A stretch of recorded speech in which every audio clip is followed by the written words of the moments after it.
Radhe Radhe everyone, जय श्री कृष्णा। आप सभी इस वीडियो में जानेंगे कि आंवला नवमी के बारे में। इस बार रविवार को जो आंवला नवमी पड़ने जा रही है, तो आंवला वृक्ष का पूजन करें या नहीं, साथ ही आंवला खाना चाहिए या नहीं, आंवले का कैसे हमें प्रयोग करना है, घर के आसपास अगर आंवला पेड़ नहीं है तो हम पूजा कैसे करें, संपूर्ण जानकारी, दीपदान व्रत, उपवास, नियम, सभी जानकारी आपको इस वीडियो में देखने को मिलेगी। तो वीडियो को ध्यान से सुनिए, अंत तक बनिए रहेगा।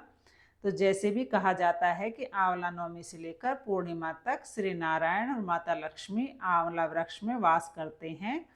ऐसी मान्यता है कि जो भी भक्त आंवला नवमी का व्रत उपवास करता है और विधि विधान से आंवला वृक्ष का पूजन करता है, उसकी भाग्य की रेखाएं प्रबल होती हैं, रोग दोष कष्ट संकट पीड़ा से उसे मुक्ति मिल जाती है। तो बहुत से लोगों को ये कन्फ्यूजन है कि रविवार है तो हमें आंवले वृक्ष का पूजन करना चाहिए या नहीं। तो आपके बताते हुए यहाँ पर हम चल रहे हैं कि ये सब मनगढ़ंत बातें हैं। किसी शास्त्र में यह नहीं लिखा कि आप सभी को आंवला वृक्ष का पूजन रविवार के दिन नहीं करना चाहिए। सिर्फ शास्त्रों में तुलसी वृक्ष और पीपल वृक्ष की महिमा कही गई है कि इन दोनों वृक्षों के नीचे रविवार के दिन जल चढ़ाने का दोष है, परंतु आंवला वृक्ष का ऐसा कहीं शास्त्रीय विधान नहीं है। जिन्होंने इन चीज़ों का ज्ञान ले रखा है वह कोई नहीं कहेंगे कि आंवला वृक्ष की पूजा रविवार के दिन नहीं करनी चाहिए। हाँ, आंवले का सेवन शास्त्रों में कहा गया है। स्कंद पुराण में इसका वर्णन है कि रविवार, शुक्रवार, संक्रांति, अष्टमी, पूर्णिमा, इन तिथियों में आंवले का सेवन नहीं करना चाहिए।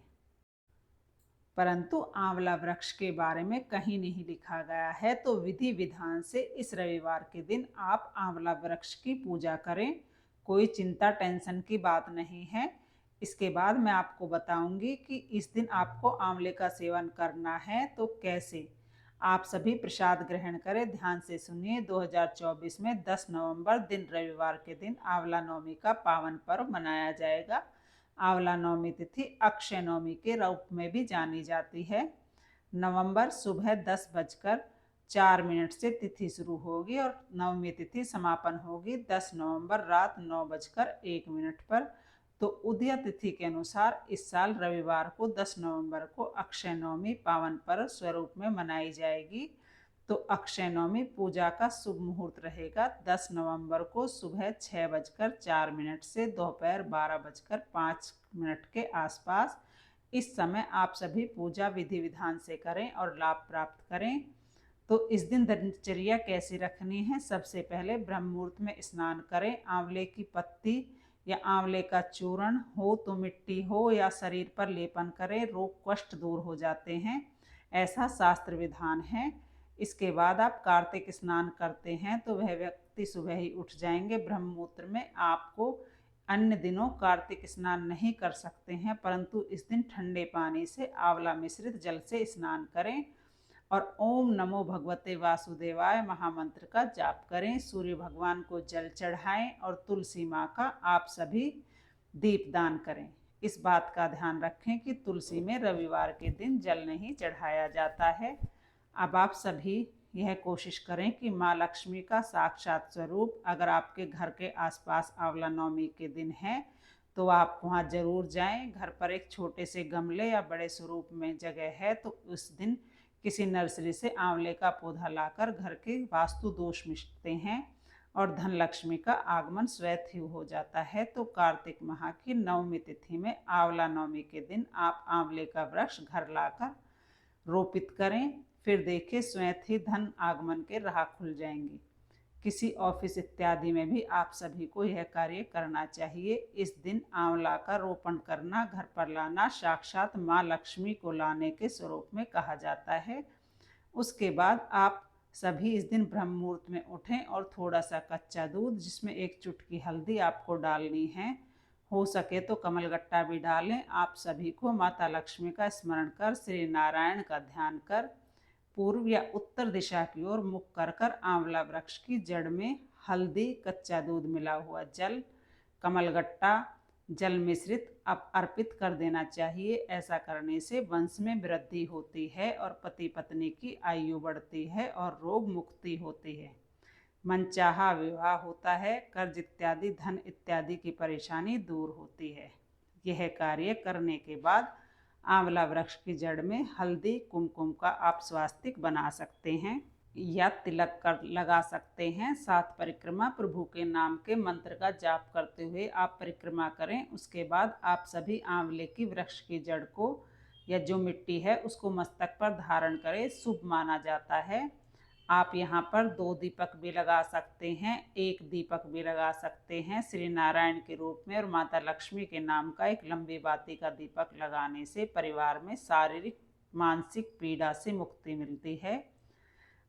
रविवार के दिन आंवला खाएं या नहीं, तो ऐसे कई लोग हैं ऐसा करते हैं और ऐसा मानते हैं, जैसा कि कहा जाता है कि रविवार की कोई महत्ता नहीं है, त्योहार की महत्ता है। तो इस बार इसमें क्या महत्व है आप जानते होंगे। आंवला नवमी सिर्फ साल भर में एक बार आएगी, तो इस बार नियम को हम नहीं मान लेंगे। अगले रविवार अगले शुक्रवार को हम आंवला सेवन नहीं करेंगे, परंतु इस दिन आप प्रसाद स्वरूप इसे ग्रहण कर सकते हैं। इसमें कोई दोष आपको नहीं लगता है।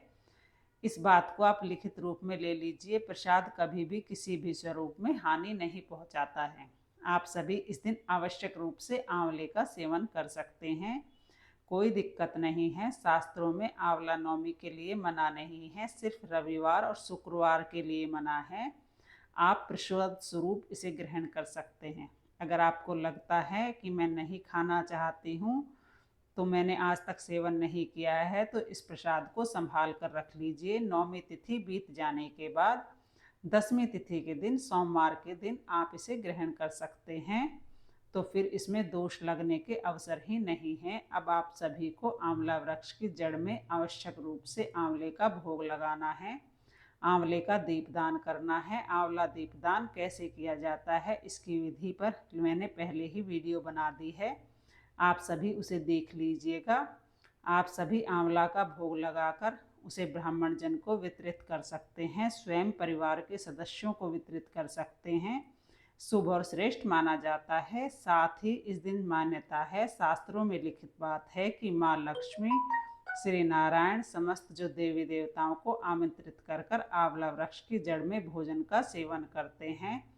तो आप सभी श्री ब्राह्मण दंपत्ति को बुलाकर सेवन करा सकते हैं, अपनी मनोकामना कहकर, या परिवार सहित आंवला वृक्ष की जड़ में भोजन करते हैं तो बहुत शुभ और श्रेष्ठ माना जाता है।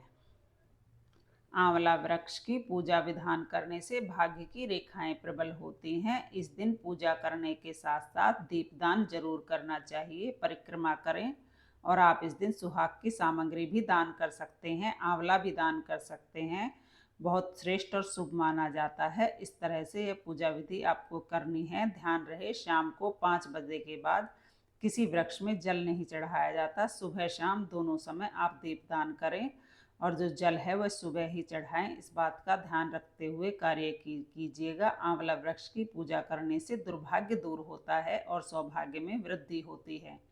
आंवला वृक्ष की जड़ में आंवले वृक्ष के नीचे दीपदान कर आंवला की मिट्टी घर लाकर रखना सौभाग्य में वृद्धि करता है। आंवले का जल, लोटा का जल आप उसमें डाल सकते हैं, आंवले का चूर्ण डाल सकते हैं। आपको शिवलिंग पर श्री शिवाय नमस्तुभ्यं मंत्र का जप कर महामृत्यु मंत्र जप कर कर समर्पित करना चाहिए। साथ ही आंवले की पत्ती से शिवलिंग का श्रृंगार करना भी रोग मुक्ति में सहायक माना जाता है। तो आप सभी को इन कार्यों को करने का प्रयत्न करना चाहिए। यह सरल से मैंने नियम की जानकारी आपको दे दी है। आप सभी शाम को साधारण तरीके से फलाहार कर अपने व्रत को खोल सकते हैं। कई भक्तजन तो सिर्फ आंवला नवमी की पूजा करने के बाद अपने व्रत का पारण करते हैं, तो आप अपने क्षेत्र के अनुसार चीज़ें कर लीजिएगा। हमारे क्षेत्र में तो शाम को अन्न और जल ग्रहण कर लिया जाता है, अर्थात सामान्य जैसे हम व्रत करते हैं उसी अनुसार ही हम यह व्रत भी करते हैं। तो आंवला नवमी को इस तरह की सरल सी पूजा विधि आपको कैसी लगी कमेंट करके ज़रूर बताइएगा, और पूजा पसंद आई हो तो वीडियो को लाइक शेयर ज़रूर करिएगा। राधे राधे।